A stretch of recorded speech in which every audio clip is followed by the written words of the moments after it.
Shadowlands is regarded as the final nail in the coffin for most players regarding World of Warcraft. Players were rewarded for weathering through the storm of a droughtless Warlords of Draenor with Legion. However, the exhaustion of Battle for Azeroth and what was to come in Shadowlands made it very clear for some players it was time to move on. There was of course other elements that had an influence on players at this time, being in the middle of a pandemic and the Blizzard lawsuit for example. I won't be commenting on either of those in this video, but I think it's important to mention them all the same. Now, I know what you're thinking. Do we need this video? And the answer is probably not. But you've clicked this video, and retrospection is important. Plus, there may be people who are curious about Shadowlands who never actually played it. Shadowlands firmly sits at the bottom of the pile for most players in regards to its poor deliverance, confusing story, and its failures. So today I'm asking the question, Shadowlands, just how bad was it? This video will be broken up into segments which I will chapter and timestamp in the description if there are sections you would prefer to jump to. The first segment of this video will be a story recap, so feel free to skip over that if you have no interest in it. I'll also be skipping PvP as I wouldn't be able to give a clear evaluation on it. I hope you will enjoy. This is a very condensed version of the story of Shadowlands, and as always, some backstory before we begin. 3 important things happened before the Shadowlands plot. As discussed in the Battle for Azeroth video, which you can watch here if you're interested, around the time of Cataclysm, Sylvanas jumped off Icecrown Citadel to her death. She was promptly sent to the Moor by the Arbiter. Here, 9 more sworn Valkyr found her and brought her to the Jailer, who promised her that they can break the cycle of life and death together. They both see it as unfair. He was the first Arbiter and saw countless lives and how they're supposed to be judged based on the will of the first ones, getting separated from families and judged out of context, which made him kind of mad. Which is why after locking him up, the Pantheon of Death put a mechanical Arbiter in his place. She's also angered that the Arbiter sent her to the Moor, the realm where the most unforgivable souls go, for committing atrocities she was forced to do by Arthas, while sending people like Zul'jin, who is responsible for the deaths of her family members, and many more, by his own volition no less, to Revendreth, a plane of Shadowlands where souls get penance for their wrongdoings. She decides to side with Zovaal after deliberating it for many years, around the time of Legion, where she's made Warchief. The Dreadlords were created by Sire Denathrius, the leader of Revendreth who is sided with Zovaal. Or so we believe. Dreadlords are very cunning and known for being deceitful, so who knows if Denathrius truly serves the Jailer. What is important is that Denathrius sent the Dreadlords to all of the different cosmological forces as spies, most notably disorder. If a creature consumes too much of a type of magic, it will become a being of that type of magic. So the Dreadlords who consumed Fel became literal demons. There was also a void sect of Dreadlords who manipulated Sargeras into starting his Great Burning Crusade. They showed him the soul of the world Argus, which is a titan. They told him if Argus' soul was infused with death magic, it could resurrect Sargeras' demons from the Twisting Nether, much more quickly than it would have taken them otherwise. This is very important later. The Dreadlords also gave Kil'jaeden the Helm of Domination and Frostmourne, which he used to imprison Ner'zhul at the end of Warcraft 2, but it was made by the Runecarver in the Shadowlands, who later turned out to be the imprisoned Primus. It was supposed to be used as a tool for the vessel who would start the Jailer's conquest on Azeroth, but it's made quite clear that all of them, Ner'zhul, Arthas, Bolvar, were acting mostly on their own accord, besides Arthas, who was often manipulated by Ner'zhul. In the BFA video, I talked about how Argus was infused with death magic. When we killed him in Legion, that broke the Arbiter because a being such as Argus was not meant for the Shadowlands. The Titans who are beings of order have their own realm of existence, but being infused with death, he became a creature of death, and the breaking of the Arbiter caused all souls to be sent to the Moor, instead of their rightful afterlife. This empowered the Jailer and Sylvanas a lot. So to empower the Jailer and herself, the Jailer instructed Sylvanas to cause as much death as possible. Thus the Fourth War began after Legion, which is central to most of the plot of BFA. After BFA, she goes up to Icecrown Citadel, fights Bolvar, and breaks the Helm of Domination. The Helm of Domination is tied to the Shadowlands, and every time you break an artifact of power, that power goes back to where it came from. A surge of energy burst from the Helm after it was destroyed, and it literally broke the barrier between Azeroth and the Shadowlands. Let's talk about the sigils of Shadowlands. There are 5 of them, 1 for each of the Covenants, and 1 for the Arbiter. You need them all to open a way to a place called Zereth Mortis. Zereth Mortis is a literal cornerstone of death, the place where the First Ones made the whole of the Shadowlands. At the very heart of it lies the Sepulchre of the First Ones, which is kind of a nexus point between all 6 Zereth realms, 1 for each cosmic power. The Jailer wanted to use the Sepulchre to establish his own rules of reality. He also needed the Soul of Azeroth, which is a world soul with a lot of potential to be used as fuel for something like this. But first, the sigils. As Zovaal couldn't personally get the sigils himself without going on a huge offensive, he needed pure souls that he could send to each of the realms that would gather the sigils in surgical precision assaults. To this end, he told Sylvanas that she should choose worthy people of Azeroth. She chose Bane Bloodhoof, Anduin Wrynn, Jaina Proudmoore, Thrall, and Tyrande Whisperwind. All of them got set free in the intro for the Maw, except Anduin. All the stuff in 9.0 happens, Covenant campaigns and the attack on Castle Nathria, where Menethil binds Denathrius inside Ramonia, hoping to give him penance. During 9.0, Sylvanas tries to convince Anduin to join them, as she saw her brother in him.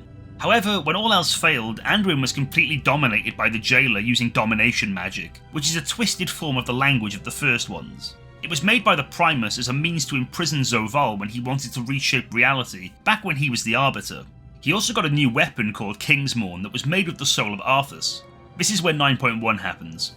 Anduin goes to Elysian Hold in Bastion and gets the Sigil of Korthia. Sylvanas launches an assault on Ardenweald and acquires the sigil from there. Denathrius gave his sigil to the Jailer at some point before Shadowlands began, and we find the sigil of the Primus, an investigation that leads us to Torghast, where it is revealed that the Runecarver is in fact the Primus. Since we have that sigil with us, Zovaal just takes it right from us. Now all that was left was the sigil in Oribos. Some semblance of order is brought to the Shadowlands. The Kyrian changed their philosophy of wiping memories, the Maldraxi finally have some order after the whole civil war, Revendreth is much more stable, and in Ardenweald we finally get an answer as to why Elune let the Teldrassil burning happen. She sensed the drought in Ardenweald and let the burning happen because she thought the souls of the Kaldorei there would help her sister, the Winter Queen. It's also revealed that Elune is a member of the Pantheon of Life. Tyrande also lets go and is cleansed from the Night Warrior's power that could have easily killed her eventually.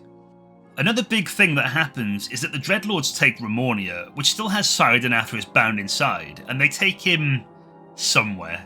We still don't know where he is or what he plans to do, but it's incredibly likely we're going to see him again in the future. I put my money on Midnight. Before the Jailer tries to strike Oribos, the Covenants unite and launch an assault at the very heart of Torghast, the Sanctum of Domination. We get to the very top of Torghast and we fight Sylvanas, but before we can defeat her, the Jailer sends out chains to Oribos. We chase after them on these chains, eventually ending up in the Arbiter section of Oribos, where we actually lose, and the Jailer manages to obtain the last sigil and also gains a new form. He spouts about how everyone will serve him. Sylvanas vowed to never serve anyone after what she went through with Arthas, and the Jailer assured her before that they're partners, equal. She sent an arrow at him in protest. Obviously, it wasn't going to do anything. The Jailer then tells her that it's a pity, but she did help him get something that was his, the Arbiter's sigil, so he gives her back something of hers, the part of her soul that Frostmourne took. Zovaal then leaves for Zereth Mortis with Anduin. We manage to slowly reforge the 5 sigils and go to Zereth Mortis where we chase after Zovaal and Anduin. We manage to free Anduin and beat the Jailer using the reforged Helm of Domination, now called the Crown of Wills, that is able to resist the Jailer's domination magic, which is like 80% of why he's so powerful. And we also have a new Arbiter in Pelagos from Bastion. He vows that souls will never go to the Maw ever again. Then comes the judgment of Sylvanas. Instead of judging her himself, he lets Tyrande do it. She sends her to the Maw where she'll have to free every single soul that was ever sent there, back to the Arbiter where he will judge them accordingly. Sylvanas jumps into the Maw, and that's that.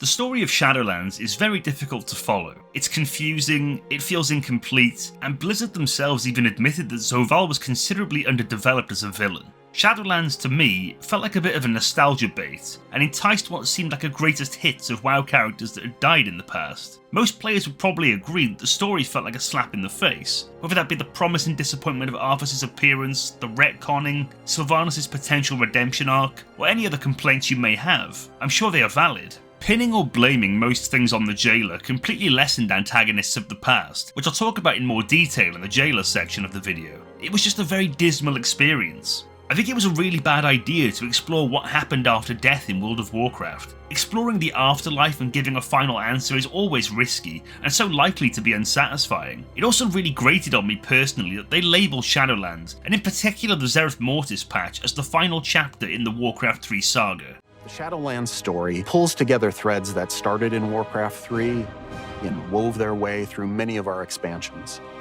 We approached it like a drama in 3 acts. Now, as the 3rd and final act begins of the saga, we need to stop the Jailer from reaching his ultimate goal, which is to rewrite the rules of reality. Eternity's End serves as the final chapter of one book of the Warcraft saga. I just found that ridiculous. It just felt like they were trying to do something similar to Final Fantasy XIV's Endwalker. At least that's how I saw it. That line just did not sit with me well, at all.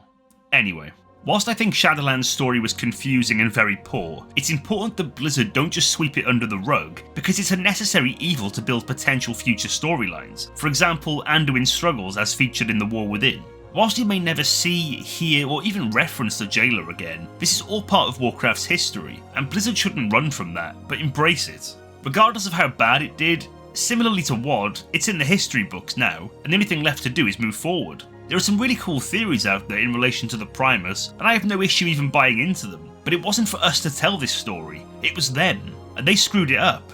I think it's fun to talk about what could and may happen and what things potentially mean, but the harsh reality is they had no idea what they were doing, and it's frustrating because I feel there was a lot of potential with Shadowlands. Finally, I would just like to say that I'm not an expert on the lore by any means, and this story recap was taken from a post on Reddit, which you can read here in the description if you're interested. The idea of Anima and world quests in Shadowlands just didn't sound appealing to me at all. Maybe I was getting fed up after 2 expansions that were back to back with world quests. I definitely prefer world quests to old school dailies, but there was probably some fear and anxiety that we'd be heading down another road of Azerite farming, which should have been very clear to Blizzard nobody wanted something like that again. Players were tired. What sticks out in my mind with world quests was just how time consuming they were. World quests were a joy to me in Legion, because I felt like I could just dive into Stormheim, for example, kill 10 of these mobs and be on my way. They were quick and easy. Some of the quests in Shadowlands felt like they took an age and they weren't very fun. Okay, I'll give you the Flappy Birds one or perhaps the Parasol one in Revendreth, but most were just a drag, at least for me. The amount of anima you would gain from even doing the world quest was pathetic, and you needed so much of it. Spending 15 to 20 minutes on a quest that rewarded 35 anima just felt horrible, but you felt compelled to sweep your entire world map because of how much was required. A solution would have been that the lengthier world quests could have rewarded more anima. We can argue that world quests in Shadowlands are less brain dead than their predecessors, but I think it's the repetition that really drags you down. When it's a novelty and you're seeing something for the first time, it's cool or bearable. When you're doing it for the 3rd or 4th time, you're starting to feel a bit fed up, and there was a lack of variety with them. World quest ranting aside, let's talk about Anima. Anima was a new currency introduced in Shadowlands. In the story, Anima is the essence of mortal souls that enter the Shadowlands. Gameplay-wise, it's a resource gathered from various sources and can be used for different mechanics, like powering up soulbinds or sending off followers on missions. In the early stages of Shadowlands, it's primarily used to upgrade your sanctum, but the bigger draw for me is that you could spend the anima to buy mounts, pets, and transmog, and that's what pissed me off the most. It felt awful doing all of these quests and having nothing to show for it. Anima was used for so many different things, and the income was abysmally low. Doing a quest for 35 anima when you needed something like 10,000 to do anything with your sanctum just felt gross. Another 5,000 for a mount or a cosmetic, it was just dreadful from Blizzard. Of course, as the expansion went on, it became more accessible and easier to acquire, and I'll talk about that more in the next section of the video regarding Covenant. But it was disgraceful from Blizzard to limit a currency that players were so desperate to farm for various reasons. Covenants were introduced in Shadowlands and will be replacing borrowed power, as Blizzard still weren't quite ready to throw in the towel yet. Covenants would be replacing Azerite armor and the Heart of Azeroth from BFA. There were 4 Covenants: Kyrian, Venthyr, Necrolord, and Nightfey.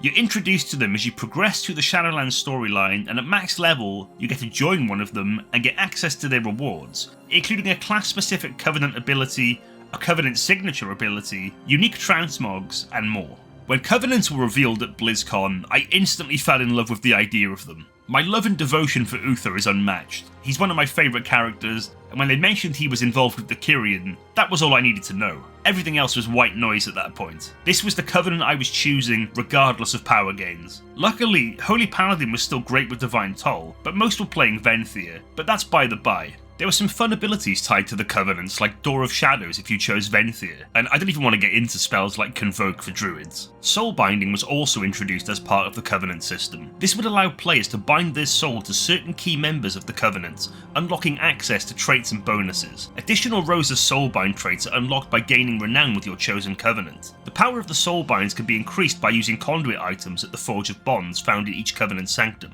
It reminded me of the Netherlight Crucible and relics from Legion a little bit. I feel pretty apathetic towards Soulbinds, to be honest. Similarly to Covenant and Legendaries, there isn't exactly much of a choice, as people are just going to look at guides and figure out what's the best anyway, and there isn't really enough meaningful choice between them to justify swapping that much. It felt a bit Azerite armor traits in that respect. Covenants had serious potential, as Blizzard were looking to make WoW feel more like an RPG again and provide some choice for players. However, Blizzard made the giant blunder of tying power to these Covenants, and just like that, choice was out the door for a lot of players. The meta has always been a big deal in World of Warcraft, and you're essentially punished by the majority of the player base if you aren't playing the most optimal spec, Covenant, Legendary, or whatever it may be. Blizzard initially said that none of this would happen or be an issue, but I'm sure you all probably remember groups advertising for certain Covenants for Mythic Plus, whether that was for buffs or shortcuts.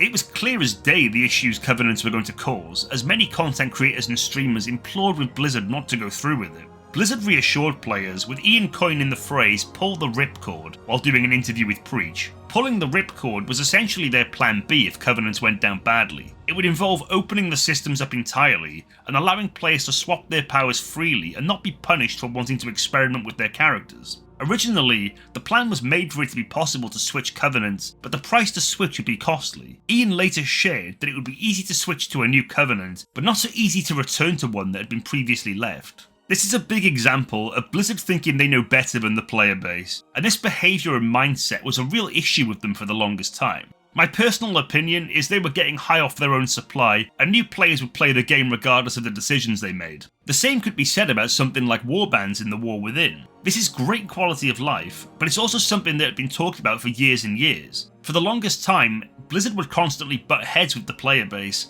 and that was really frustrating. I think when it comes to systems like this, if you want to have the most fun with World of Warcraft, my advice would be to play it near the end of an expansion, because everything is accessible, fixed, and nerfed. I will always appreciate Blizzard's ideas and what they were trying to do. Even if they fail, I'll do my best to understand where they were coming from. It's important to take risks too, but there were no upsides to a system like this. Tying power to systems often makes choice obsolete. It would have made so much more sense if they made it like the Order Halls in Legion. They were well received and provided great flavour with classes. I think sometimes it's important to keep things simple too. Look at something like the Aldor and Scryer in TBC. Covenants were a really cool idea, and I think if Blizzard were better communicators and more willing to listen at the time, Covenants could have gone down a lot better than they did. Maybe I'm being a bit cynical here, and there probably isn't many, but this might be one of the biggest wins of Shadowlands if we're being honest. Whilst I've played WoW since launch, I also play a lot of Final Fantasy XIV, and I was always incredibly envious of the character customization that game had to offer. This is something WoW desperately needs to expand on in my opinion. Customization has come such a long way since the early days, but I believe it's capable of so much more. I mentioned in my BFA video with the allied races that there is so many different types of sub-races, let's call them. If you think about the different types of dwarfs or orcs for example, I personally think they should do a lot more to make you feel that you're part of that race. The races don't feel important anymore. The Heritage Armor questlines are great, but besides that, it doesn't feel like the races have any real uniqueness anymore, and that's a shame. Culture used to feel so much more important back in the day. If you were an orc or a troll, for example, you really felt like one. If you were undead, maybe you felt like a bit of an outsider or inferior to the Horde. In a way, I miss class restriction, as it made all the races feel important, but I understand the need for accessibility. Anyway, the customizations were great here, and it was long overdue. I'm hopeful they'll continue to expand on them. I think generally speaking, World of Warcraft at this stage should be offering so much more than what it does in regards to our characters. The game has come a long way, certainly, but it would feel great if we could type things as /smile and see our characters actually react that way. I don't really have much else to say on this one, to be honest. I think customization is something that needs to be constantly expanded on, and shouldn't be something that is celebrated every so often. Our characters are the heartbeat of the game, and they need just as much preservation as the rest of the game. We have so many elf and dwarf combinations at this point, so maybe it's time we see some other stuff. Or maybe some new stuff entirely. And the same could be said about emotes. I was promised new dances in Wrath of the Lich King. Whatever happened to that? In closing, I think I just want more uniqueness for our characters. When you put it up against something like Final Fantasy XIV, everybody looks so different because the game offers so much. Maybe this isn't important to everybody else as I'm making it out to be, but I think this update for Shadowlands was a great implementation, and I'd love to see Blizzard continue to expand on this in the future. I didn't mention zones in my previous retrospective videos, but I want to talk about the zones because of the way they made the Shadowlands feel. This felt completely different to anything we'd seen in the past with WoW, and maybe that was the goal. I would say it didn't get the reaction Blizzard were hoping for though. Not being able to fly from zone to zone felt really frustrating, and it made the Shadowlands feel a bit like a theme park. Having to go to Oribos and then the in-between to get to wherever you wanted to go to just seemed bizarre and unnecessary. Oribos was treated like an airport in that sense. I know it's very easy to pick the things you disliked about Shadowlands, but similarly to BFA, I'd be lying if I said I didn't appreciate some stuff in this expansion. I didn't think much of Maldraxxus personally, although I thought the Colosseum in the middle was really cool, but the rest of these zones were genuinely very good, I thought. Revendreth stands out for me, massively. At the time of playing, I genuinely thought it was one of the best zones they'd ever created. I thought the Venthyr were cool, and I really liked the grim castles, the gothic vibe, and the whole idea of Sire Athreus and Dracula's castle was just brilliant. It wasn't the easiest zone to navigate, granted, but I still thought it was great all the same. This place was basically Castlevania but Warcraft, and I think this zone and Castle Nathria are definitely held in high regard by most of the player base. This place was awesome. I thought Ardenweald was gorgeous. These type of zones never fail to deliver. I think there is something so magical about zones like this. Whenever I hear music from Teldrassil or similar areas, it just hits different. I feel that Ardenweald bridged that connection of both nostalgia and modernity. Even as a paladin, there was just a great sense of belonging with Ardenweald. It felt like home, and it felt like Warcraft. I know you're probably used to hearing the spiel at this point about, big sweaty men and orcs and blood and severed heads, the burning steppes and all that kind of stuff, but zones like this always had a place in WoW, and they've always been great. This zone probably features the best music in the expansion. Some might think it was a bit cringe with characters like Lady Moonberry or whatever, and that's fair enough, but I don't think it takes away from how wonderful of a zone it was. Ardenweald also houses the Other Side, which is probably my top dungeon in Shadowlands, but more on that later. I think one of my favourite things about Ardenweald was the Starlake Amphitheatre. Each play is a rare mob that can be summoned by somebody who has Night Fae as their covenant. Characters of any covenant can then help defeat the rare. The performance the theatre puts on will change daily. I really like doing achievements and collecting, and I really enjoyed this one, titled Ardenweald to Stage. It was a simple world quest, but it was enjoyable seeing all the different plays and remembering bits of the story.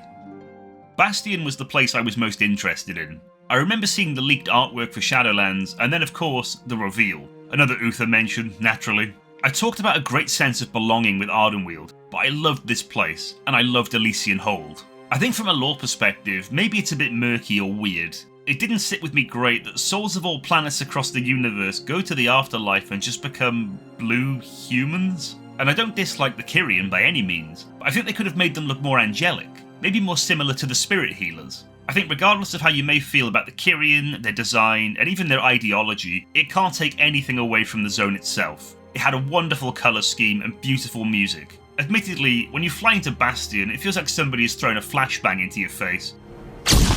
But I loved this zone. This place felt so open and peaceful. I feel no matter how bad WoW gets, it's impossible not to praise the art team. Even in WoW's darkest hour, they will always deliver, and I'm so grateful for that. I don't want to leave Maldraxxus hanging, it just really didn't do it for me. But if you enjoyed that zone, I would love to hear your thoughts on why. Narratively it interested me, but I think seeing zones like this are a firm reminder of why I play Alliance. I just prefer zones that look nicer. I'm always going to take Goldshire over Brill for example, but hey, it's horses for courses. There is however one zone I haven't listed with the rest, and whilst I'd prefer not to talk about it at all, we have to. So come on then. I challenge you to find me a zone in World of Warcraft worse than the Maw. In fact, don't bother. I really don't think anything comes close. You could do a top 5 worst zones in WoW, and I firmly believe this sits at number 1 for anybody who has played Shadowlands. Blizzard were clearly trying to make a zone that reflected what hell was like, and boy oh boy, did they succeed with this one. This zone was supposed to be foreboding and threatening, but was designed in such a tedious manner. Only a masochist would say they had fun in this place. Whilst you were introduced to the Maw during the beginning of Shadowlands, the Maw would also serve as the endgame zone for max level players. If you think of an equivalent like Suramar in Legion, except Suramar was great, and this place was bloody miserable.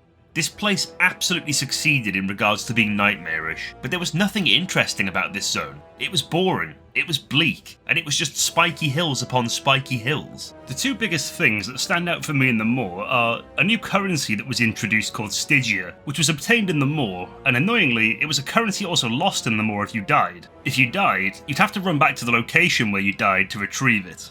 And the second thing that sticks out for me in the Maw, of course, is the Eye of the Jailer. The Eye of the Jailer mechanic was ridiculously obnoxious. The Eye of the Jailer served as one of the core mechanics of the Maw. Players are not intended to stay in the zone all day, and the Eye of the Jailer will encourage players to leave once the difficulty ramps up.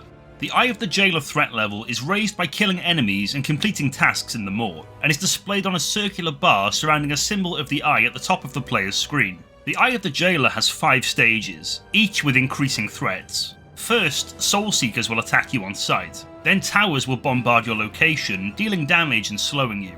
Then assassins are sent to kill you. Winged abductors will then hunt you from above, and finally, the Jailer rapidly erodes your life force, and Stygia and Venari rep gains are reduced by 100%. It was just horrid. Nobody wanted to spend time in the Maw in the first place, but endgame compelled you to do the chores there, and then this Eye of the Jailer mechanic decides when time is up and you have to leave? Just ridiculous. There was an insane high density of mobs in this zone, and the fact you couldn't even use your mount throughout 9.0 was incredibly rough. There were beasts you could acquire from killing mobs to help you get around a bit better, but so much of this zone was just so contrived, and I get it. This place was supposed to be grim. You were supposed to feel isolated and wary, and whilst those feelings existed, they were second best to feelings of anger and frustration. This place just annoyed people.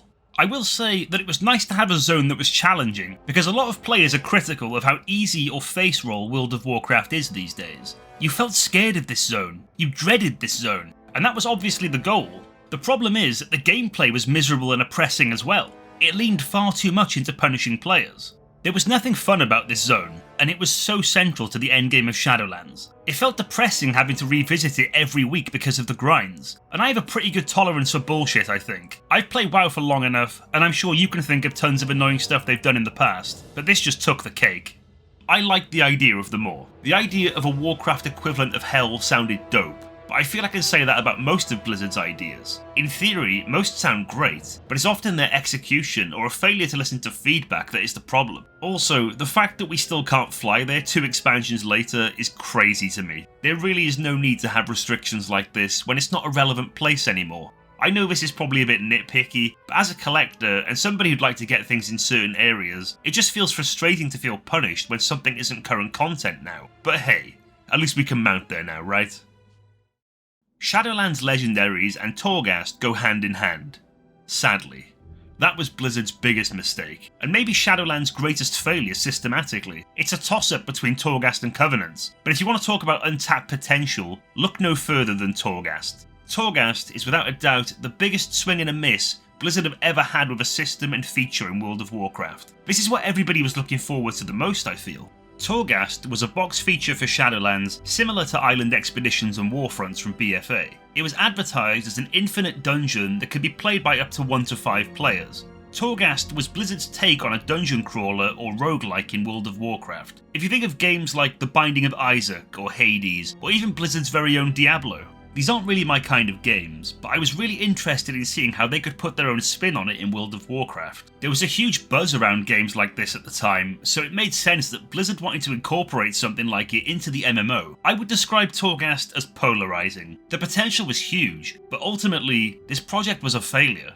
Torghast is an endlessly replayable, ever-changing dungeon. It had wings, layers and floors that all played similarly, but had its own twist on a mechanic. Each run will differ, and the premise is for you to explore it carefully, as death comes at a terrible cost. You will unlock Anima powers to enhance damage output and survivability, and the goal is to obtain Soul Ash, which can be used to craft Legendaries. On paper, it sounded great, besides the Legendaries, which we'll get into. Going around exploring and finding Anima powers which can drastically change how runs are played out. There were friendly NPCs that offered side quests. There were treasure chests that could occasionally be found. There were brokers that you could buy powers from to help you if you were struggling. There were a lot of good ingredients here. It sounds decent, right? So why did it fail? I think what we'll do is break Torghast's failures down into 3 different areas. The first is that it didn't offer much in terms of collecting. A system and mode like this should be offering so much stuff. Fill it to the brim with cosmetics, mounts, titles, pets, toys, and the biggest key would have been to keep updating it. I will never understand Blizzard's decisions to let systems of the past completely rust. It makes no sense. Everybody was going into Torghast for the same reason, and that was sadly by design. This is something Torghast never should have been, which ties into the second area. The second and biggest offender of Torghast, of course, was that you had to do it to get your Legendaries. It was mandatory. Blizzard maintained the same boneheaded approach from BFA by tying power to content. Torghast was the only source of Soul Ash, and that was a currency needed to create your Legendaries in Shadowlands. I wasn't captivated by the Legendaries in Shadowlands at all. From their uses or perks to how they were created, they didn't feel legendary to me. It was also continuing to lean more towards borrowed power, which was growing more and more tiresome after BFA. And of course, similarly to what I had mentioned with Covenants, Soulbinds and everything else, there's only going to be a select few that actually matter. Some Legendaries are going to absolutely dominate most scenarios, which leaves very little build diversity. Another big issue with Legendaries in Shadowlands is that they were centralised around gold to make them, which Blizzard probably loved because you could just drop a WoW token or two. But if you were coming in late to Shadowlands and trying to craft a Legendary yourself, it was very difficult unless you were prepared to buy WoW tokens or were very wealthy. It also wasn't great having to remake them every patch just to bump up their item level. This was just a really strange iteration of Legendaries to me. At least with the likes of Sulfuras, Shadowmourne and Dragonwrath, you had to farm the bosses, craft items, and travel around the world. It felt special and meaningful.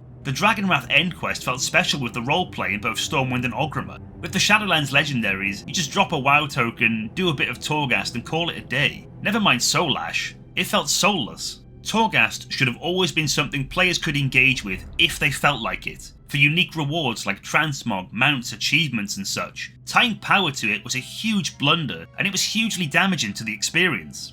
And the third area of Torghast's failures is that Blizzard tried to balance, chop and change it too much. They would restrict powers and combos, which fell completely against what a roguelike should be.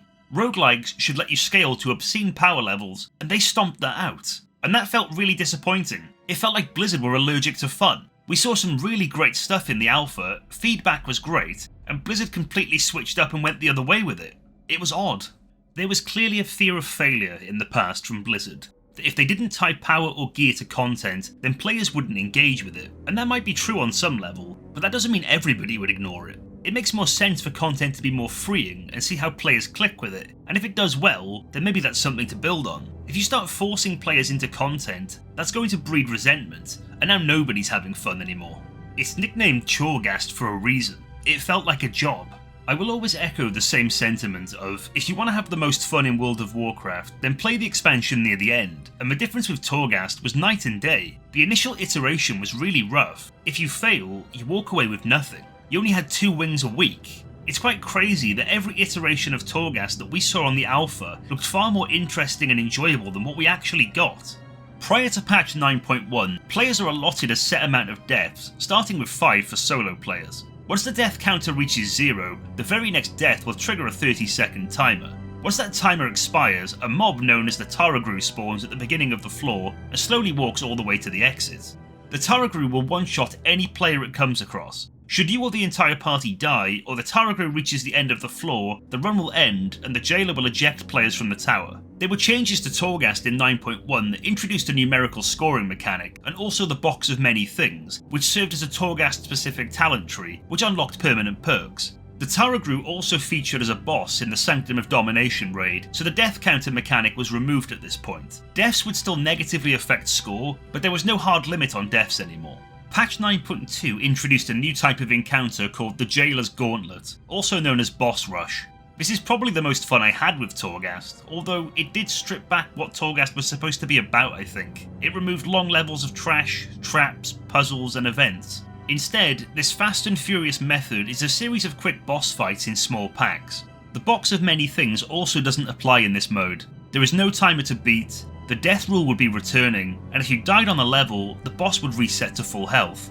Completing layers of the Jailer's Gauntlet gives rewards, such as a pet, a Hearthstone toy, a title, and the colossal Ebon-Claw Morat mount. Not everybody hated Torghast, of course, and there was definitely fun to be had there. The game is often what you make of it, and I had some fun in Torghast too, but it felt like such a missed opportunity. It was capable of so much more. I really want them to have another go with something like Torghast. Blizzard have great ideas. They've shown that with content like the Mage Tower, Horrific Visions, and even Torghast in theory. It might have flopped, but the idea was there, and considering their new philosophy and ethos about content being evergreen, I really hope they consider having another stab at it and producing something worthy. The gameplay of Torghast was genuinely fun. It just needed better rewards, to be let off the leash a little bit with power, and needed to be completely optional. Torghast joins a long list of features and modes that had great potential but completely missed the mark. I enjoyed the Shadowlands dungeons for the most part, although Sanguine Depths still causes me a tremendous amount of pain. I hope I never see that place again.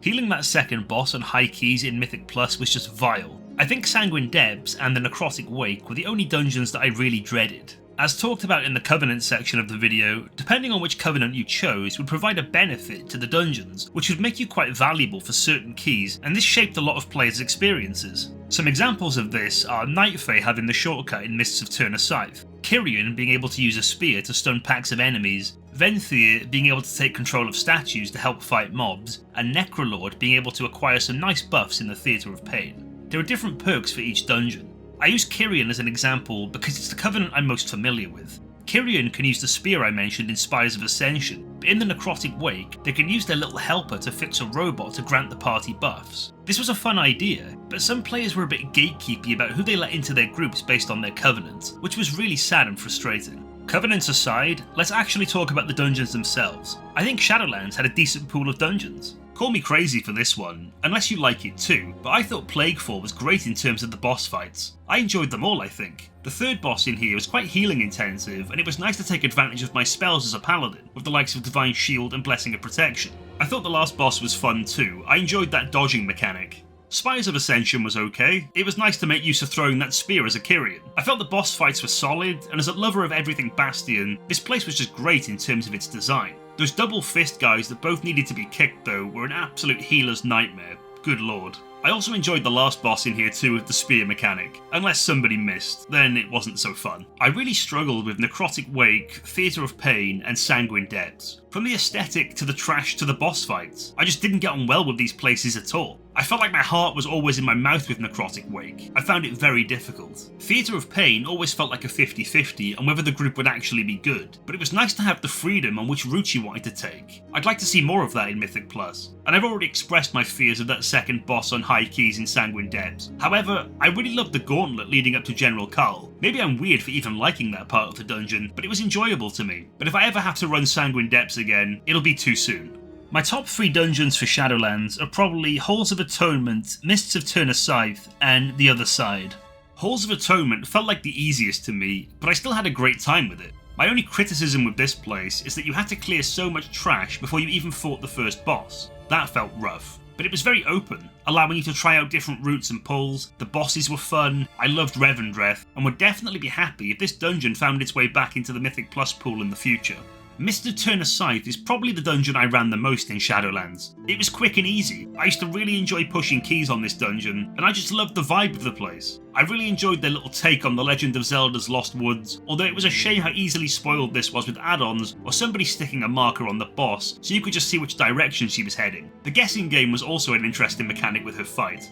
Finally, The Other Side, and call me crazy, but this place was just so wacky and so very cool. I bet they had a great time designing this place. I loved how versatile this dungeon was. Everything was so different. You had the return of Hakar, Muzala as the final boss, and Millhouse Manastorm. This dungeon was S tier for me. If I was going to make a criticism, it was just too long a dungeon. When you step back and take a look at all the dungeons, I think it's easy to get jaded when you have your Mythic Plus cap on. But if you look at the dungeons for what they are, maybe more in a Mythic Zero mind frame, rather than routing, pathing and key pushing, I think they did a pretty decent job with them.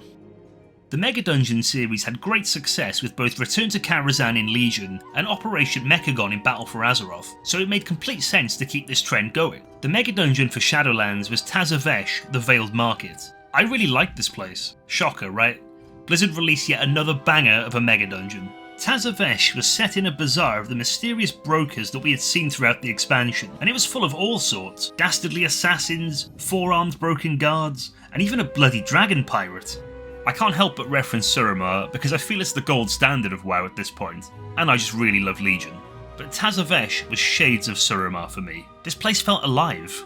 I feel there are elements about this dungeon that some players are going to absolutely love, and some players will just be tapping their foot on just wanting to hurry up. It's both funny and sad how it's an RPG, but some players just really don't give a toss about any elements of it, like getting the password to the club for example. That is some really cool world building for the city, but some players will have just found it annoying and a waste of time. The music fight is the most memorable for me. Once you get the password and finally enter the club, you can head downstairs onto the stage, and after a small amount of RP, 5 instruments will show up. You should assign the tank to the vocals, the healer to the drums, and the 3 DPS to the remaining instruments. The encounter alternates between 2 phases. One phase has you using your instrument to collect notes. 3 of the 5 instruments propel you a short distance forward, and the goal is to jump through the hoops. Hitting 10 notes as a group will cause phase 2 to start, which is a brawl between the NPCs that spawn to stop you. I can see this fight being a mixed bag, but I enjoyed it. I'm not sure if people remember this fight fondly or not, but I thoroughly enjoyed the chaos with the mailroom mayhem. It felt like a DPS race before you get overwhelmed. Having to throw the unstable briefcases into the wind chute and getting the boss down as quickly as you can before the purple goo spreads throughout the room. I love this kind of chaos. I'm probably going to butcher this boss's name, but here we go. So Asmi might be my favourite fight in here. I really liked it. This fight was all about quick thinking and spatial awareness. The goal of the entire fight revolves around not getting hit by a mechanic called Shuri. This mechanic is an expanding circle starting from the position of the boss at the time of the cast. To deal with this, the boss drops 3 pairs of teleporters in the area, each marked with a symbol. Walking through one causes you to be teleported to the corresponding teleporter. This fight was great. When you get sent to Stormheim and hear the music, my god, that really hit me. Any excuse for me to stand Legion. It stirred up some emotions in me. We could talk about so many great Warcraft tracks through the years, but this is up there for me as one of the best.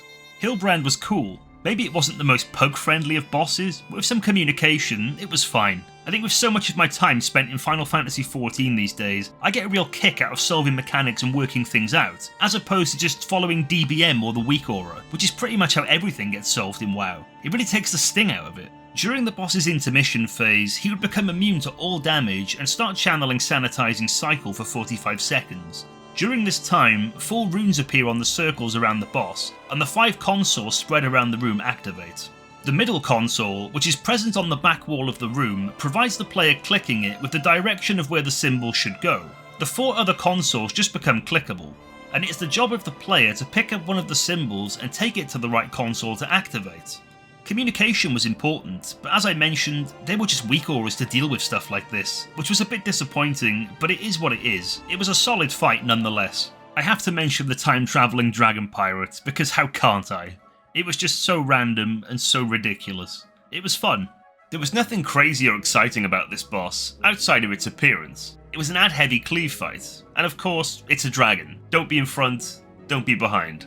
One of the ads on the ship, the Corsair Cannoneer, will periodically harpoon players with Anchor Shot, which deals heavy physical damage and reels them towards the water. Standing in the water for more than 3 seconds instantly kills you, and there could potentially be overlaps or issues with positioning, so kill the ads with the breath and don't be close to the ship. It was simple, but enjoyable.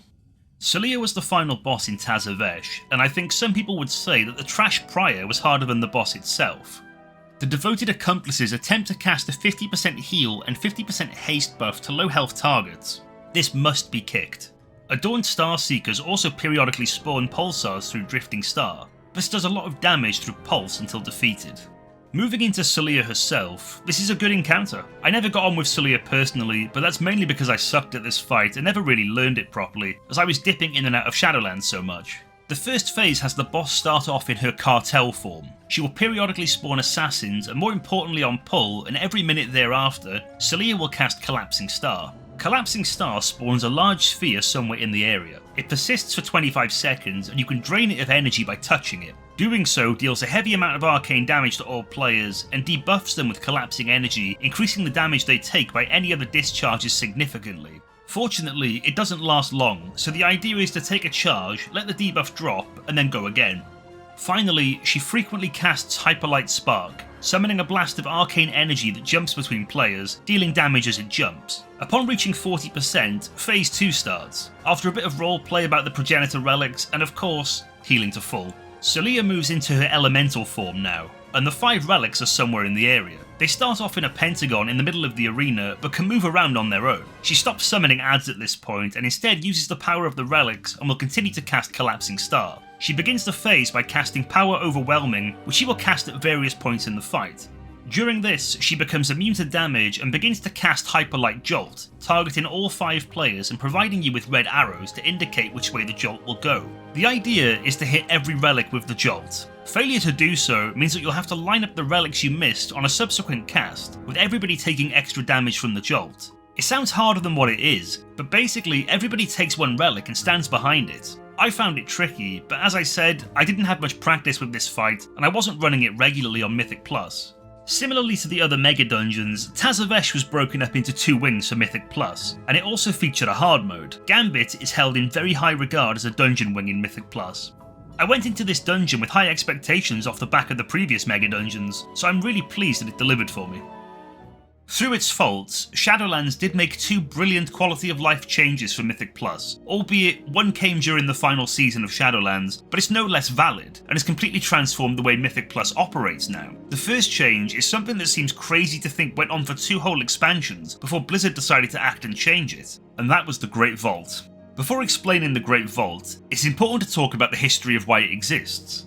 The Mythic Plus system was introduced in Legion and has been a pillar of endgame content ever since. I felt prior to Legion, endgame was really missing something, and we had seen experiments with challenge modes in both Mists of Pandaria and Warlords of Draenor. Mythic Plus provides an endlessly scaling challenge in 5-player Mythic dungeons. Groups will compete against a timer while dealing with weekly rotating affixes that encourage different tactics or way you may approach a dungeon that week. Mythic Plus filled a giant hole in WoW's endgame content. It provides great replayability and keeps dungeons relevant. There are 2 sources of loot associated with Mythic Plus dungeons. A chest at the end of the instance, which could potentially reward you with loot from that dungeon, or your weekly chest, which you'll be able to loot on reset day. The weekly chest could contain anything across the loot table from any dungeon, so you would essentially cross your fingers and hope for a good piece of gear. You had no control over something like this. So what is the Great Vault? The Great Vault is a weekly reward system that provides players with an extra piece of gear for completing activities, whether that's killing bosses in the current raid, completing dungeons of heroic or higher difficulty, including time walking, and overworld activities like delves as of the War Within. This was previously PvP. Players also have the option to collect the expansion's token of merit, which can be exchanged for other goods such as seasonal crests. So with Reset Day in the Great Vault, it will contain up to 9 pieces of gear, based on how many raid bosses were defeated, how many heroic or mythic dungeons were cleared, or world activities or delves that were completed that previous week. The items will be appropriate to the content. Defeating raid bosses gives raid gear, clearing mythic dungeons gives mythic dungeon gear, and fulfilling world tasks can award delve or tier gear. Is the vault perfect? Absolutely not. It's still possible your rewards may be something completely useless to your class, but it's so much better than just right-clicking your weekly chest, closing your eyes, and hoping for the best on a completely random loot table. Worst case scenario, you can choose no loot and instead receive tokens which can be exchanged for various items, such as crests for gear, gem sockets, gold, etc. The second change Shadowlands introduced to Mythic Plus was experimenting with dungeons from previous expansions during its final season. This was a masterstroke by Blizzard, and something I didn't really think much about until it was introduced. Thinking back with both Legion, BFA, and even Shadowlands for a few seasons, it's both exhausting and ridiculous to think we were running the same dungeons over and over again for like 2 years. This change has become a mainstay in Mythic Plus now, and thank God. This is a great way for new players to see older dungeons on more of a grander scale with some actual difficulty to them. Granted, some of the dungeons are a bit janky and underwhelming. I can remember pushing high keys in Shadowmoon Burial Grounds in Dragonflight, and it just did not scale well at all. I think some will need fresh coats of paint to be viable, but imagine seeing some older dungeons make their way into the Mythic Plus pool, like Strathholm, Shadow Labyrinth or something. It just feels like a better version of time walking.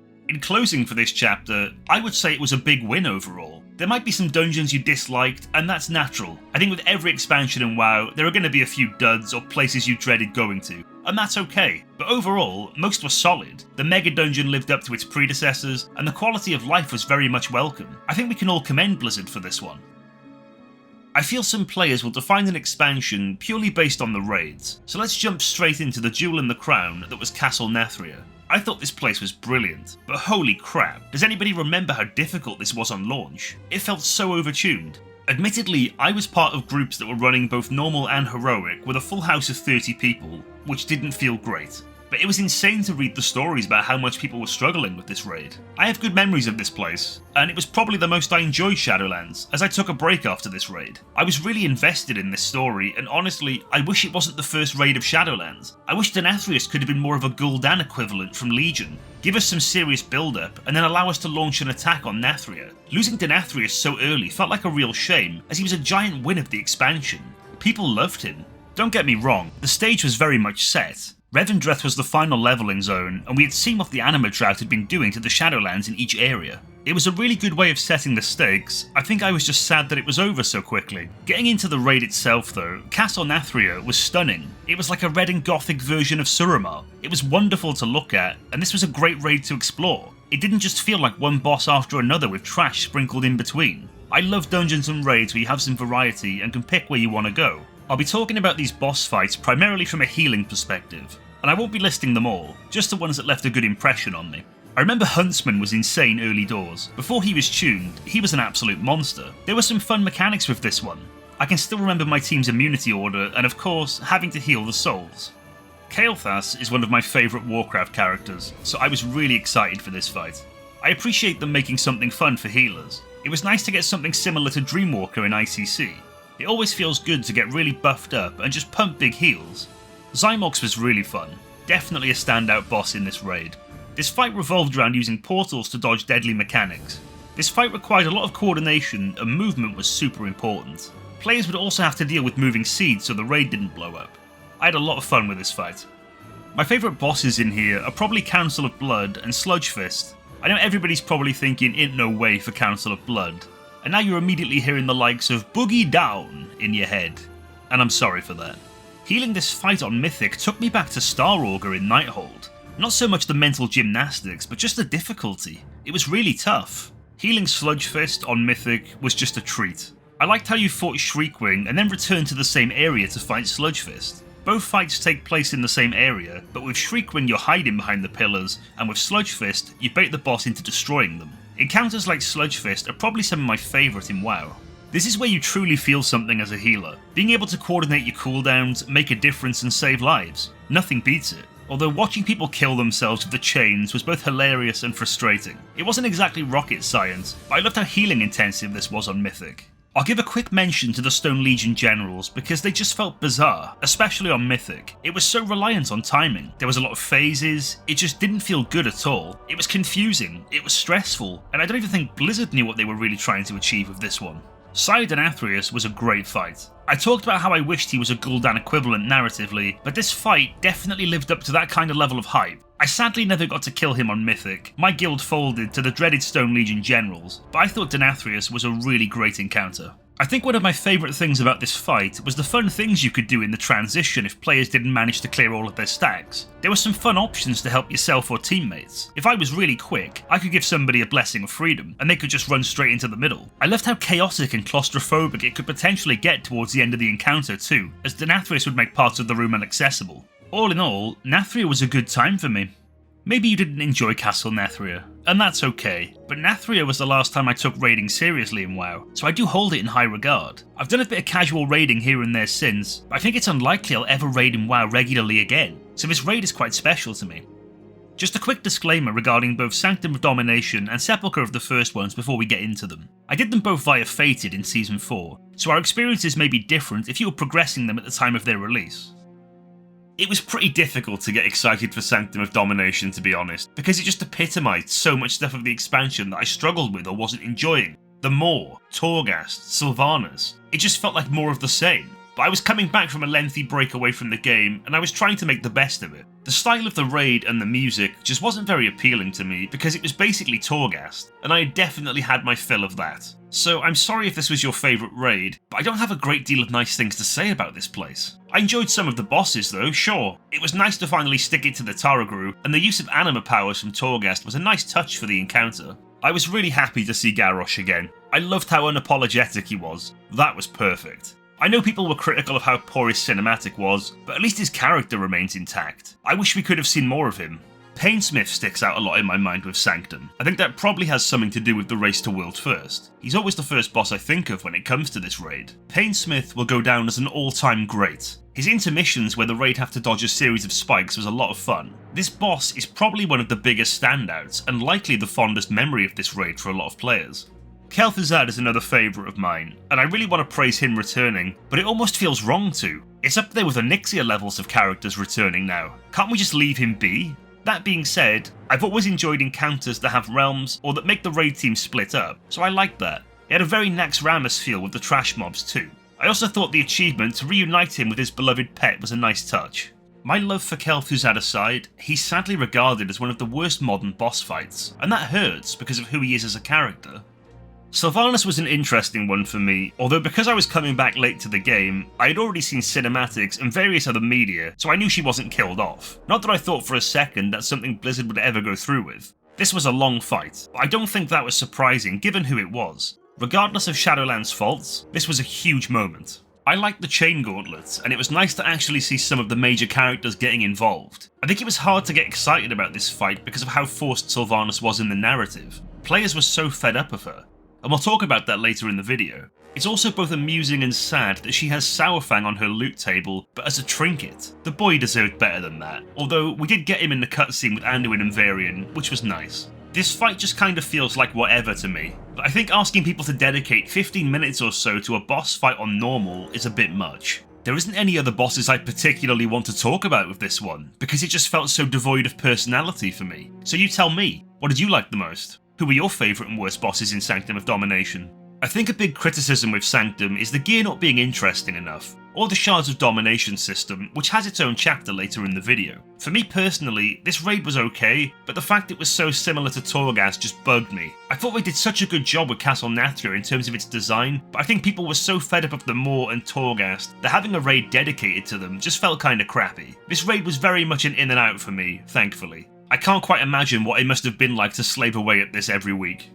I have to praise both the design and soundtrack of the Sepulchre of the first ones. I really liked Zereth Mortis, so more of this kind of stuff was great for me. I do think this was the first time in WoW history though that I just did not care about the expansion's ending, at all. And that sucked, but I still wanted to see what this raid was about, and I wanted to get Curve and the Fated mount, so it had to be done. I thought it was a nice place visually, but there was an insane amount of trash in this place. I wanted to briefly mention the time gating, because that felt a bit weird to me. In the first week, you could face up to 8 bosses, including Anduin. I'm not really sure why they did that. It's a nice little story beat, I guess, but no doubt would just incite frustration. I think it's good in the sense that it allows Blizzard to create more in-depth questing, to react to what we've just seen, before going back in to have the finale with the Jailer. But yeah, it just felt odd to me. It did make both Rygalon and the Lords of Dread fight seem quite solid though for not being tested. I don't think I had much interest in the fights until Zymox, which was no surprise. Maybe people thought Zymox returning was a bit lazy, but I enjoyed it. He was a great fight in Castle Nathria, so I was quite happy to do that dance again. And we didn't actually kill him in Castle Nathria, as he escapes at the end of the encounter, so it made sense that we saw him again. Both Zymox fights were a great test of raid coordination and movement. I had seen a great deal of Halondrus before even setting foot in this raid from watching the Race to World First. That was a crazy time. This was a really fun fight, knocking the moats away from the boss, travelling with the boss, and of course, the bomb management. I'd be really interested to know how people feel about this fight, but I thought Anduin was great. Jaina in BFA was something, but I never thought I'd see the day that Anduin Wrynn would be a boss in World of Warcraft. I loved this. I loved his dark theme that played during the encounter, and I loved how similar it felt to the Lich King. This fight ticked all the right boxes for me. The Lords of Dread fight was fun. I'm a big Warcraft 3 fan, so of course I loved seeing Mal'Ganis. I think the Among Us mechanic was a really cool idea, but most things like this will sadly always get spoiled and solved so easily with add-ons. This is sadly the nature of the beast with WoW. People don't want fun, they just want to get things done in the most optimal or time-efficient way as possible. A weak aura was introduced that just completely removed the mechanic. All you had to do was look at your raid frames and kill the people that were marked. It was just a shame. People might say this mechanic was trash, but I will always appreciate Blizzard trying to do new things, and I thought it was really cool personally. I don't want to crap on this fight purely because of who he is as a character, because that seems unfair, but I just didn't care about the Jailer fight at all. It didn't feel final boss levels to me, and I know that's because I could just never truly accept him as a character. I did like how the bombs were like Maiden in Tomb of Sargeras though. That was a nice throwback. My biggest criticism with Sepulchre was just the size of it and how much trash was involved, but I did think it was beautifully designed and it had a great soundtrack. I wish I had more to say on both Sanctum and Sepulchre, but it's difficult when I only did it twice or so. So my apologies if I didn't mention any of your favourite bosses in this section, but hey, that's what the comment section is for, right? So fire away. As mentioned, I did all of Sanctum and Sepulchre when they were fated at the end of Shadowlands, so let's talk about what fated is. Fated seasons were introduced at the end of Shadowlands. A lot of people speculated that Shadowlands was getting some sort of Warlords of Draenor treatment, where content was being cut, and that they didn't have much else to bring to the table. Some expected a Drust raid in Ardenweald. For whatever reason, we didn't get it, and Season 4 in both Shadowlands and Dragonflight has ended with what is known as Fated. Fated raids are increased difficulties of raids, with a selected one being fated for that week, until the next daily reset. To find out when a raid is fated during that week, you can just refer to the calendar or the Adventurer's Guide. This felt weird from Blizzard. I initially thought Fated was going to be a one-time deal, because Shadowlands was in such a volatile state. I thought they just wanted something to tide players over while they were taking stock of the situation. And maybe that's true. Maybe Fated was just a happy accident. I enjoyed it personally. I didn't do Sanctum of Domination or Sepulchre of the first ones, so it was really nice to be able to go back there with some relevancy. It was of course the FOMO mount that got me interested, but I digress. I was glad I did it and got to experience the raids. I know some players have been quite critical of Fated seasons and have described them as lazy or not very imaginative, but I think it's a nice way to say goodbye to an expansion by celebrating with an expansion tour of all the raids being relevant. I would even be open to the idea of other raids coming into play for a final season. Again, this is all food for thought for some serious time-walking changes. Fated was a good idea in my opinion. It's a great system for players who may have missed raids like I did, and I think given the time frame of future WoW expansions, it will certainly be a mainstay for future Season 4s. I imagine a 3-raid cycle will just be the norm now. I think the players who criticised Fated are the players who played the entire expansion, and it's important to quell this main character syndrome and realise that they aren't the intended audience for Season 4. I think Blizzard are attempting to remedy this with things like WoW Remix, Plunderstorm, and various versions of classic WoW. If you remember the days of Siege of Orgrimmar or Hellfire Citadel, you're probably counting your blessings that Fated seasons are a thing. It's better than nothing. Whenever I think about patch 9.1, I'm always reminded of something Taliesin said during Dragonflight. He said if Dragonflight failed, patch 9.1 would have been responsible for it, and I honestly think he was right. I know there are people out there who dislike Dragonflight narratively, and I don't think it's great either, but Dragonflight was a huge step in the right direction for WoW, and I think that's clear to see with the War Within. I think players are coming back to the War Within now and thinking, wow, this is great. But the fact is that most of this stuff existed in Dragonflight too. Players just felt too hurt by Blizzard to give it a try. Anyway, Korthia. This place was not a good time. It was dubbed the City of Secrets, but honestly, it felt no different to the Maw. It was grey, dull, boring, and was just another series of bad decisions from Blizzard. I would guess that the City of Secrets was actually supposed to be Tazavesh, but they likely didn't have it ready, or there was a change of plan. The fact it wasn't an actual city was incredibly disappointing. When you build something as the City of Secrets, I'm thinking of places like Suramar. Whilst I said I would refrain from talking about the pandemic, it's important to note that patch 9.1 was the first content created entirely after the pandemic started, and Blizzard were fully remote, and it showed. The only thing I'm really prepared to praise about this zone is its soundtrack, and that's a given. Good music and Warcraft go hand in hand. Players were fed up too. I enjoyed the launch of Shadowlands. I feel there's often a honeymoon period where everybody celebrates and claps and pulls out the WoW is saved and WoW is back banners. It's a tale as old as time, and I got those vibes during the beginning of Shadowlands. I didn't hate it by any means, but it went on for a very, very long time. And to then be met with this patch, they were doomed. Just for some context, Shadowlands launched on November 23rd, 2020. And patch 9.1 dropped on June 29th, 2021. You can describe this patch in many one-word answers, and they can be as colourful as you like. I'm going to use the word unacceptable. You had players running around the Maw for over 200 days, and you decide to reward them with more Maw? There was just no way this was going to end happily, and I feel that's a common theme for Shadowlands. Misery. Of course, World of Warcraft is a time sink, and this zone magnified that. This zone should never have made it into live, and was pushed out during a very desperate and scary time to waste everybody's time and keep them subbed. And we can argue that you don't need to do it, and we can apply that to everything. You don't need to do anything in WoW, but why do you do it? Every player naturally feels drive to increase their power. You don't have to be a world first raider to want to see some progression. Of course, this place had mounts, pets, and transmog to collect too, and that will always be desirable to players.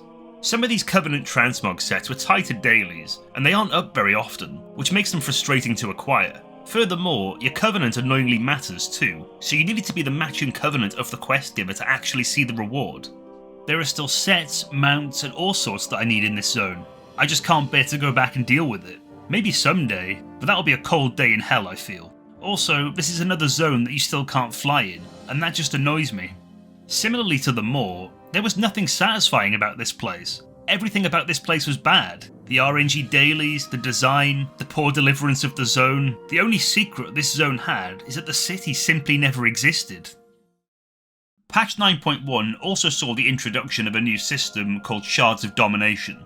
This system was added to help make raid loot more enticing, as certain pieces of loot in Sanctum of Domination will drop Domination sockets. Yeah, hold tight my brothers and sisters in arms who did Benthic gear in BFA. When this gear is socketed, Shards of Domination have powerful effects, and if you equip 3 shards that are the same type, you'll get a set bonus that works inside the Maw, Torghast, and the Sanctum of Domination raid. This didn't seem like a good idea to me from the jump. Blizzard's idea of making loot fun in 9.1 just seemed very complicating and punishing. Players were having to recraft their legendaries to try and get all of the benefits from Domination gear. On top of needing shards, you also have to get lucky and have Domination gear drop. They were just bringing back systems from BFA that nobody wanted. I feel like Blizzard have had so many good formulas in the past. I unironically think the Badges of Justice vendor from TBC is still one of the best they ever had, but they always want to try and reinvent the wheel, and we saw how that went with Azerite gear in BFA. Similarly to what Covenant you were, these shards would naturally play a part in gatekeeping with Mythic Plus, as each shard has a survival style gem. I wouldn't say these gems were a requirement, but they were certainly useful. This just seemed like another system where Blizzard have failed to heed lessons of the past. And maybe the onus is on us too in some fashion. I guess rule of thumb is, if something can be done, it will be done. And min-maxing has such a huge appeal in this game. These systems are always a recipe for disaster, I feel, and more often than not, are going to end in tears. Patch 9.1 was incredibly harsh on players, and so many were looking for the exit door in this patch. Zereth Mortis. I really like this place. These type of zones always sit well with me. Say what you will about BFA, but I adored Mechagon and Nazjatar, and Zereth Mortis spoke to me in a similar way to those zones. I felt like I got back in touch with myself a bit as a WoW player with this zone. I did all of the achievements, and I took the time to enjoy myself. If I was going to criticise anything about this zone, it would probably be the Pathfinder achievement, naturally.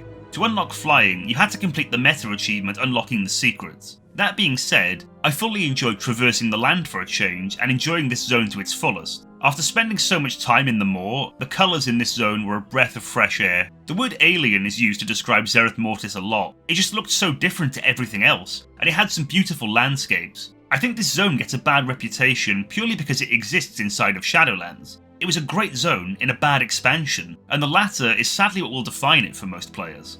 This zone features world quests, catch-up gear, and rares and treasures to hunt. It offered a new currency, Cosmic Flux, which was the reagent used to create rank 7 legendaries, and also used to upgrade tier pieces with the Creation Catalyst, which we'll come onto later. It was a bit of a pain doing both the rares and the treasure hunting without flying, but I feel this had been a staple of WoW until Dragonflight, so you just had to suck it up and get on with it. It wasn't bad, it would just have been nice to fly from the get-go, although returning here since with dragon riding makes you realise just how small this zone is. Of course, one of the biggest features of this zone was Pokopok, our little companion. Pokopok was unlocked at the end of Chapter 3 of the 9.2 campaign, and once you start researching the Cipher of the First One system, you can summon it. It will assist you in combat, and outside of combat, it can help you with treasures and puzzles. I had way more fun getting its different costumes than I should have done. The Cipher of the First One system was the main progression in Zereth Mortis. This would allow you to obtain enhancements for outdoor zone activities. Investing in the Cipher of the First One system would give you more daily and world quests in Zereth Mortis, and also slightly increase the speed you can obtain with Reputation. It would also provide improvements to Pokopok, and the gear you obtain from world quests would have a higher item level. There was also another crafting reagent called Genesis Mote, and I got quite into mote farming with the protoform synthesis. Some of the mountain pets in this place looked great, and there was a lot of them. I think you needed over 18,000 motes to craft all of the mountain pets. Zereth Mortis also saw the introduction of the Creation Catalyst, which I have mixed feelings about. I understand why it exists, and I took full advantage of being able to make some easy tier pieces without setting foot inside the raid when I came back, and this almost felt wrong. I feel like acquiring tier pieces is what makes raiding so special. I feel the Creation Catalyst is a bit damaging to raiding because you can just go and run Mythic Plus now and transform whatever gear you pick up there into tier pieces. And that's great for Mythic Plus runners and people who don't have the time or no interest in raiding. But I feel like most people raid for gear, and if you can just acquire it via Mythic Plus now, then what's the point in raiding? outside of things like trinkets and such. Of course, the main point of raiding is to see the content, to see the story advancing, and working together with your friends and guildmates. Fun is of course the goal with raiding, I get that, but gear is often the main motivator. I have no doubt that I'm the minority with this view, and I must stress that I do think the Catalyst is a great idea. This was a brilliant change for more casual players and players who are more focused on Mythic Plus. In closing, Zereth Mortis may not have been everybody's cup of tea, but I think they absolutely perfected their goals with this zone, and I thoroughly enjoyed myself. I'm not sure if I'm putting gasoline on the fire with this one, but I wanted to give Arthas his own section because his involvement caused some players a lot of pain. Whilst I'm not sure if I can really justify it being a chapter in this video, I, and I'm sure many others, were hurt with what happened with his character and how he essentially bowed out of the franchise, if we can call it that. I really liked the Afterlives video we got with Uther and the Kyrian. I loved the callback to Warcraft 3. I have mixed feelings about Uther's soul being split and him dropping Arthas into the maw though. I don't know, it was cool to see that, but it was crazy that we believed for all these years that he was done and dusted after Icecrown Citadel, but later find out that Uther dropped him into WoW's equivalent of hell. I never wanted to see Arthas again. I didn't think it was necessary. I think I can only really compare it to something like the Star Wars sequels. They were films that just simply weren't needed. We already had the story of Anakin Skywalker, and it had such a fantastic ending with Return of the Jedi, and I think we'd all agree that Wrath of the Lich King is that equivalent, just without the redemption of course. And just to be clear, I didn't want an Arthas redemption, I just wanted him to be left alone I think. I had reservations about the writing at Blizzard after how messy BFA was, and Arthas is sacred to so many fans. I feel conflicted about this chapter because it almost feels like rage bait in a way, and that isn't the point of this video. This is about retrospection, and I just want to try and leave no stone unturned, and I understand that this cinematic upset a lot of people, and I felt exactly the same way. This cinematic felt like the ultimate twist of the knife for players who were still active in Shadowlands at this point. Even players who had quit the game before Shadowlands couldn't quite believe what they were watching. I didn't know what to expect, but I didn't think when we finally saw Arthas he was simply going to be a blob of Anima. It was honestly just sad. I think the rage was further intensified by how much Sylvanas dominated the cinematic. You had both Jaina and Uther there who were hugely important figures to Arthas, but Sylvanas once again was in the spotlight. I understand Sylvanas' connection with Arthas too of course, but I would have really loved Jaina or Uther to have said something. That being said, let's move on to the Banshee Queen herself. Okay, here we go again. I covered Sylvanas in my Battle for Azeroth video, so most of my feelings will be echoed from that, but I will of course expand on her character development with Shadowlands, so let's take it from the top, shall we? Sylvanas' fall from grace is honestly quite depressing, as she was such a beloved and treasured character in the franchise, and has now become one of the most hated. Sylvanas is what you would refer to as an OG in the Warcraft universe. She was on the pedestal with the likes of Arthas and Illidan, and to see what she has been reduced to is nothing short of tragic. And that is what she was, a tragic character, from her death to the loss of her homeland and attempting to build a new one. I think her becoming War Chief in Legion was unexpected, but I feel it was met well. I think if you told people the story of Sylvanas in both BFA and Shadowlands ahead of time, nobody would have believed you. That's how radical it was. I don't think players were upset that she went nuts exactly, because that seemed like a given. The tipping point was that Blizzard made the Horde complicit in her actions, and she had grown powerful beyond measure with no explanation at the time. I didn't hate Sylvanas, but I became apathetic to her. I had lost interest in her. I was numb to everything she did, from her meaningless vague words to any actions she made. Moving into Shadowlands, I didn't really know what to expect during the reveal as she approached Icecrown Citadel. I'm sure most of you thought the same as me, that she was finally going to take the helm of Domination and become the Lich Queen. When she picked the helm up, I was desperate to see that happen. Instead, she destroyed the helm, breaking the barrier between Azeroth and the Shadowlands. I was honestly stunned. I didn't know what to think. I think my first thoughts were, there must always be a Lich King. So what happens now? The fight scene with Bolvar was enjoyable, but it was clear to see Sylvanas was getting stronger and stronger. I know some fans thought it was insane that Sylvanas could best Bolvar so easily, but it's important to remember that Bolvar isn't Arthas. Bolvar is clearly very powerful, but he can't be held in the same breath as Arthas. This cinematic showed that Sylvanas was reaching new heights as she was finally established as a major villain in Shadowlands. They had no other choice with her after BFA.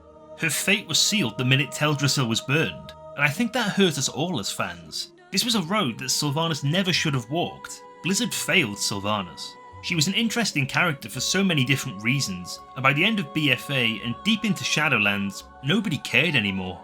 Shadowlands stripped back everything about Sylvanas. If you were a fan of her being evil, then you were likely disappointed with the soul split and potential redemption arc. If you enjoyed Sylvanas carefully walking the line, then that was completely abandoned. And if you weren't a fan of the character at all, well, then you're out of luck, because she dominated the story. Nobody won in this scenario. It was Alex Afrasiabi who was writing Sylvanas in both Legion and BFA before he left the company for reasons you can go and explore on your own time, and then Steve Danusa took over. I believe there were even murmurings for Sylvanas to be killed off in Shadowlands, but she was deemed far too valuable to the franchise, which I understand. This sadly does feel like you either die a hero or live long enough to see yourself become the villain.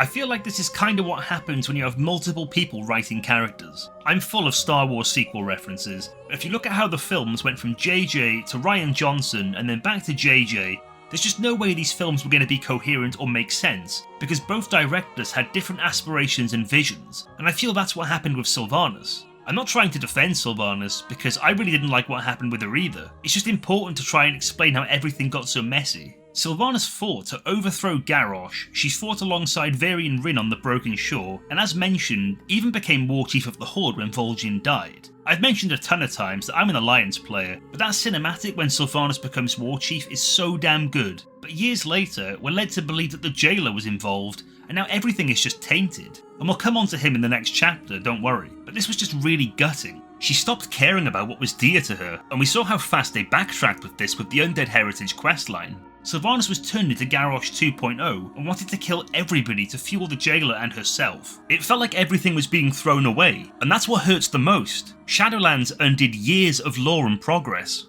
It's all subjective, of course, and you may still love Sylvanas, but a lot of players feel she's been utterly destroyed. Is Sylvanas beyond redemption? Well, that's for you to decide. Not that it's her fault, of course, but I feel for Patty Mattson, as she's such a brilliant voice actress, and I personally can't wait to see her come back with Sylvanas when the time is right. Sylvanas may still be a bitter taste in the mouths of many, but I'm adamant when she comes back, in Midnight you'd imagine, fans will be glad to see her again. I hope. Okay, let's finish up with Thanos. I mean, the Jailer. God, where do I start with this one? Here lies Shadowlands' biggest sin, if you care about the narrative anyway. This Thanos wannabe scarred the lore irreparably. It hurts to say it, but because of how bad the Jailer was written, Shadowlands really shook my faith in Blizzard and future Warcraft stories. I felt betrayed, I felt cheated, and I didn't want to care anymore. It sounds dramatic, but I just felt like none of it mattered now. I was incredibly angry with them at the time. Like I said, I'm no lore expert, but I do care about the story a lot. I've been a fan of Warcraft since 2002. Zovaal will go down as arguably the biggest stain on the Warcraft story, and it's difficult to even get started with my thoughts on him.